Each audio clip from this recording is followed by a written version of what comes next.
दोस्तों मां हींअर लैब पंहिंजी में मौजूदु आहियां फ़कीर अरसलान हबीब जहिड़ी की लेबॉरेटरी में मूंसां गॾु ही वीचारा मिस्कीन ग़रीब ॼाणियूं ही मासूम ॼाणियूं चमड़ीअ जे मर्ज़ में मुबातिल आहिनि। ही ॾिसी सघो था तव्हां ही हिननि जी तकलीफ़ ॼाणियुनि जो दर्द जेको आउं तव्हांखे ॾेखारे रहियो आहियां। ऐं ही हिकिड़ी ॼाणी न बल्कि ही आसिफ़ अली जी ॿी ॼाणी बि आहे जेको ही मिस्कीन थाल ते चणा विकिरो कंदो आहे। ऐं हिन आसिफ़ अली जी ॼाणियुनि खे अॼु इलाज जे लाइ असां कराची मोकिले रहिया आहियूं। ऐं फ़कीर अरसलान हबीब वेलफेयर फाउंडेशन हिन मिस्कीन खे 50,000 रुपया असां ही कैश हवाले था कयूं। ऐं हिन सां ही ॿार बि मौजूदु आहिनि जेके हिन वक़्तु असां हिननि खे घुरायो आहे।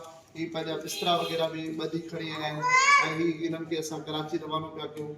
50,000 रुपए जी नंढी रक़म ऐं हिन ओरियत अदा जेको आहे आसिफ़ जे हवाले थो कयां। आसिफ़ थाल ते चणा विकिरो कंदो आहे जेको हिन पंहिंजे बचड़नि जो इलाज न पियो कराए सघे। हीअ ॼाणियुनि जी तकलीफ़ ऐं दर्द तमामु घणो दर्द आहे, तमामु घणी तकलीफ़ आहे जेको दर्द यकीनी तौर ते हिकिड़ो औलाद वारो सम्झी सघे थो, हिकिड़ो इंसानियत जो दर्द रखंदड़ सम्झी सघे थो।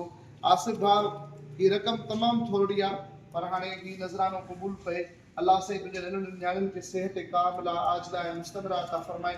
ही हथु हेॾे करे सॼो ऐं बिस्मिल्लाह करे सॼे हथ सां जेको आहे ही पैसा वठो ऐं ही नंढड़नि खे इहो ही वठो। बिस्मिल्लाह रहमान रहीम। 5 हे 10 हे 15 हे 20 हे 25 हे 30 हे 32 हे 36 37 38 39 40 41 42 43 44 45 46 47 48 49 हे 50,000 रुपया थी अदा। ही 50,000 रुपया तोखे हिन न्याणियुनि जे इलाज जे लाइ अलाह सही तुंहिंजे न्याणियुनि खे सिहत कामिला आजिला ऐं मुस्तमरा अता फरमाईंदो।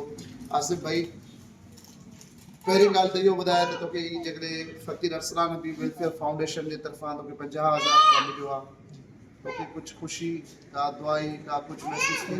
अल्लाह साईं महिरबानी तव्हांजो तव्हां मुंहिंजे मथां वॾा थोरा ऐं वॾा एहसान रब साईं तव्हांखे ख़ुशि कंदो। मुंहिंजा बच्चा तव्हांखे हथ खणी दुआऊं कंदा त तव्हांखे ख़ुशि ऐं आबाद हूंदो ॾुखो ॾींहुं न ॾिसंदो। मुंहिंजे बच्चनि जूं हर वक़्तु तव्हांजे मथां दुआऊं हूंदियूं जेतिरो तव्हांजो थोरो न लाहींदा जेको लॻाईंदा ज़रूरु। थोरा बि अलाह जा, शुक्र बि अलाह जो। कंहिंजा थोरा? अलाह जा। ही हिकिड़ो नंढड़ो नज़रानो आहे, ही तोहफ़ो आहे। दुआ कर त ही इदारो ऐं ही ख़िदमतूं अलाह साईं वटि क़बूल बि थियनि जीअं तो जहिड़नि ॿियनि मिस्किननि जी बि मदद थी सघे। अलाह साईं ठीकु आहे न? ही सिर्फ़ु दुआ जा हथ खपनि ऐं अलाह साईं तुंहिंजे न्याणियुनि खे सिहत अता फरमाईंदो। अलाह हिननि खे सलामत रखंदो।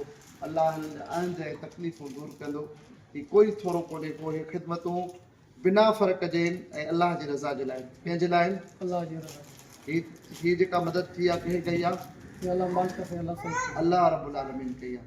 ऐं अलाह उन्हनि हथनि खे आबाद रखे जिन असां सां ताउन कयो आहे, जंहिं नीतियुनि जे लाइ जिन जंहिं बि सपोर्ट कई आहे। अलाह साईं उन्हनि खे खोड़ सारियूं बरकतूं अता फरमाए। अलाह साईं उनखे ख़ुशि कंदो जिन मदद कई आहे। रब साईं उनखे ख़ुशि कंदो पंहिंजे बच्चनि सां सदाईं ख़ुशि आहे आबाद हूंदा। हाणे ही तो पंहिंजूं न्याणियूं वठी ही तोखे जेको आहे टिकट बि असां कराए था ॾियूं।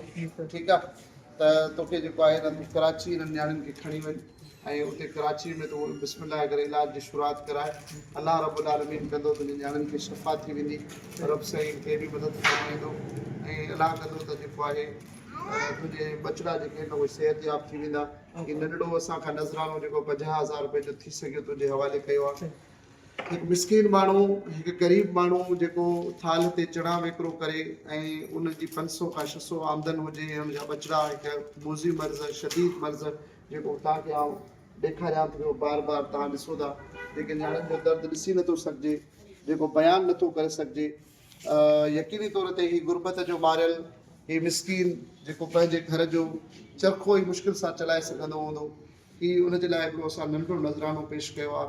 ऐं अलाह साईं उन्हनि दोस्तनि खे सलामत रखे जेके असां सां सहकार कनि था, साथ ॾियनि था। ऐं ही पैसा तमामु नाकाफ़ी।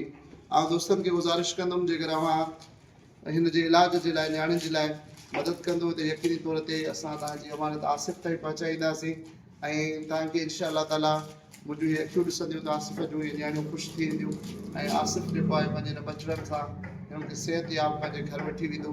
ऐं अलाह उन्हनि दोस्तनि खे आबाद रखे, जेकी असां सां साथ ॾियनि था, सहकार कनि था ऐं हिननि मिसकिननि जी हेल्प थिए थी, हिननि जी ख़िदमत थिए थी। हे ख़िदमतूं फ़क़ति अल्लाह जी रज़ा जे लाइ आहिनि। हे कंहिंजे मथां कोई अहसान कोन्हे। न आसिफ़ खे मां कॾहिं सुञाणींदो हुउमि, हीउ सिर्फ़ु कल्ह असां वटि पहुतो हुयो। आसिफ़ पंहिंजी ज़िंदगी में कॾहिं का मुलाक़ात अदा मेरे क्या फायदे मूंसां कॾहिं का मुलाक़ात ताई हुई अथव? तव्हां सां कल्ह गोॾी मुलाक़ात थी आहे मुंहिंजी। मां कल्ह तव्हां वटि आयो हुयुसि, तव्हां सां पंहिंजो सूर फलियो, तव्हां सां ॻाल्हियूं हर ॻाल्हि कयूं। तव्हां मूंखे फ़ोन ते चयो त तव्हां अची सुभाणे हिते मां शामेदारी तव्हां वटि पहुतो आहे, जेको तव्हां कयो आहे मुंहिंजे लाइ। तव्हां किथे रहंदा आहियो? ऐं छा पंहिंजो राधन को परे शाप जो राधन खां परियां डिस्ट्रिक्ट दादू जा आहे।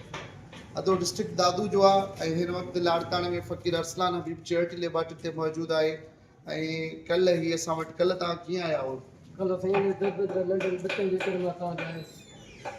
कल्ह बचड़नि जी तकलीफ़ खणी कंहिं मोकिलियुसि, कीअं आयो या वीडियो कंहिं ॾिठा, आसिफ़ खे मोकिलियो ऐं हिते पहुतो। असां अल्हम्दुलिल्लाह अॼु हिनखे जुमेरात जेको आहे हिनजे बचड़नि खे कराची रवानो था कयूं।